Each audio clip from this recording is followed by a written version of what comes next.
Building your dream home should be exciting, not overwhelming. But too often, the process turns into a maze of decisions and what-ifs. At Your Modern Cottage, we've seen it all. The good, the bad, and the wish we'd known moments. So let's take a look at the 7 biggest mistakes that homeowners make and how to design smarter from the start. Let's face it, building a new home is a roller coaster ride. Between land, budgets, and floor plans, it's easy to lose sight of what matters most, creating a home that truly fits you. Because your home should adapt to your life, not the other way around. After decades of design work, I've learned that the biggest mistakes aren't about the finishes, they're about mindset. Great homes start long before the drawings. They start with an understanding of how you want to live and where you're headed next. So here they are, the 7 pitfalls that trip up even the smartest homeowners. 1. Designing for your past, not your future. 2. Measuring success by square footage. 3. Skipping the lifestyle test drive. 4. Underestimating the emotional fatigue. 5. Separating the design from the budget. 6. Hoping the build will fix a weak design. And 7. Rushing the planning stage. Over the next few minutes, we'll unpack each one of these and show you how to plan with a purpose. Avoiding mistakes isn't about perfection, it's about intention. When you slow down and ask the right questions, clarity follows, and the process becomes far more enjoyable. Plan with purpose, not pressure. At Your Modern Cottage, that's our mantra. Design smarter, build better, live well. Because when your home is thoughtfully designed, it becomes so much more than just a home. It becomes a place to thrive.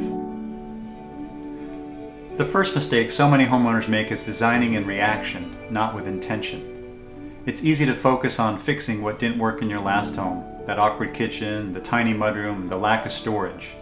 But when you design from the rearview mirror, you risk recreating the life you're trying to move beyond. Your home isn't just a collection of rooms.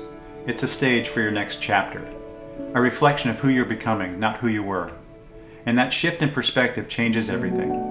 So, instead of asking, what did we hate in the old house? Ask, what's next for us? Do we need fewer rooms, but better? Do we need a better connection with the outdoors?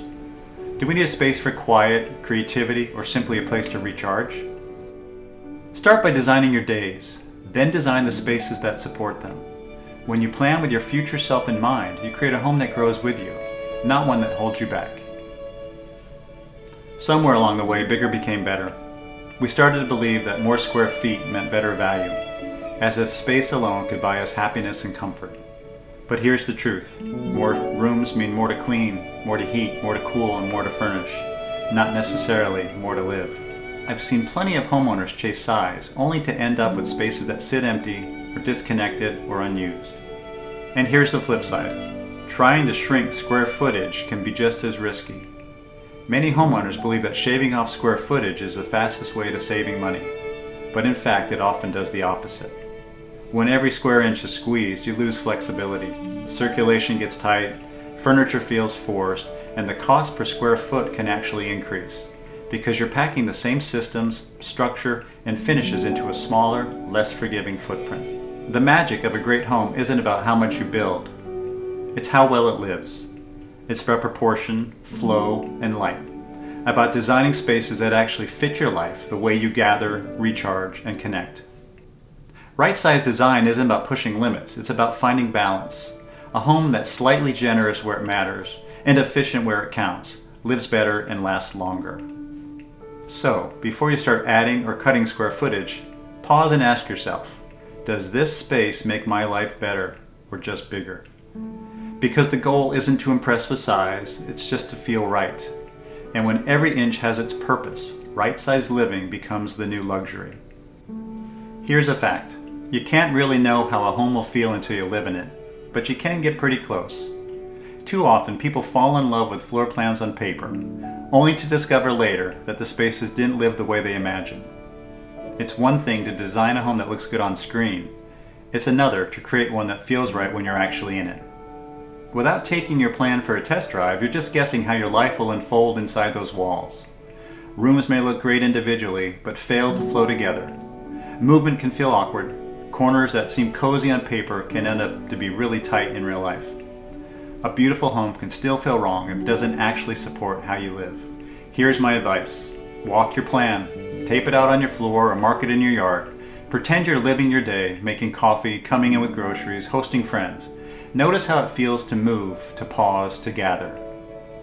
When you live your plan before you build it, you uncover small insights that make a big difference. Flow improves, proportions feel natural, and your home starts to work for you, not against you. Building a home is exciting until it isn't. At first, every decision feels fun, creative, and full of possibilities. But somewhere between the 10th finish sample and the 50th budget adjustment, that excitement can start to fade. It's not that you stopped caring, it's that the process has worn you down. This is what I call emotional fatigue. It's when enthusiasm turns into exhaustion. The endless questions, the constant choices, the unexpected changes, they all add up. And when that happens, you start making rushed decisions just to be done. That's when mistakes happen, when you lose sight of what really matters. Expect decision overload. It's part of the process. The key is learning how to manage it. Schedule pauses along the way. Step back before big decisions, and most importantly, don't rush decisions out of frustration. Take your time. This is your story unfolding, and it deserves patience. You don't need to know everything at once. You just need a plan. A clear roadmap keeps you focused on what matters now and what can wait. When you understand the sequence, when to decide, and why, you protect both your energy and your excitement. And remember, enjoy the process. This is where your home really begins. Budget talk can be uncomfortable. It feels like the part of the project that limits your dreams. But the earlier you bring money into the conversation, the more control you actually have. Design and budget aren't separate tracks. They're two sides of the same plan. Most people treat the budget as something to face after the design is done, and that's where the trouble begins. You fall in love with design ideas before you understand what they cost. And then the cuts begin. Square footage, finishes, features, all the things that made your design special. The problem isn't the budget, it's the timing. The best projects start with all the voices in the room from day one. Your builder, your designer, and yes, your wallet. When everyone understands the goals, the numbers and the expectations early, the process runs smoother and the results are stronger. That's how you stay creative and realistic. A good budget doesn't restrict design, it refines it. When used the right way, your budget becomes one of the most powerful design tools that you have. It helps you prioritize what matters most and align your dreams with your resources. Because great design isn't about spending more, it's about spending wisely. Once construction starts, it's too late to fix a weak design. I've seen homeowners try to figure it out on site, assuming small changes won't matter, but they do. Every unclear detail becomes a field decision, and every field decision costs time, money, and compromise.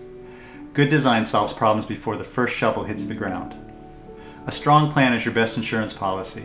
If something doesn't feel right on paper, it's not magically going to get better during the build. Adjusting framing or moving walls mid-construction almost always leads to frustration and regret. Solve problems in the drawings, not in the dust. Before you sign off on your drawings, take the time to really study them. Walk through the spaces in your mind, ask questions, then ask some more. Imagine your daily life, how you enter, move, and gather. If something doesn't click, speak up. This is the moment to refine, not rush.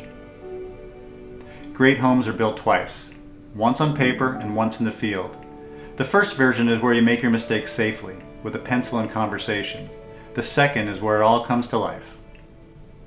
Everyone is eager to see progress, especially once the land is purchased. But here's something I've learned throughout the years. The fastest way to lose time later is to rush now. Good planning might feel slow, but it's where the smartest money and the best design decisions are made. Patience isn't delay, it's discipline. When you skip steps early on, you don't save time, you trade it for confusion later. Incomplete drawings, missed details, and unclear expectations all come back during construction as change orders, stress, and extra cost. A home built on haste rarely feels calm when it's finished. Good planning means thoughtful pacing, fewer surprises, smarter spending, and better results. It's about taking the time to align your goals, your design, and your budget before a single wall goes up. That's how you build confidence, not chaos. Patience pays off.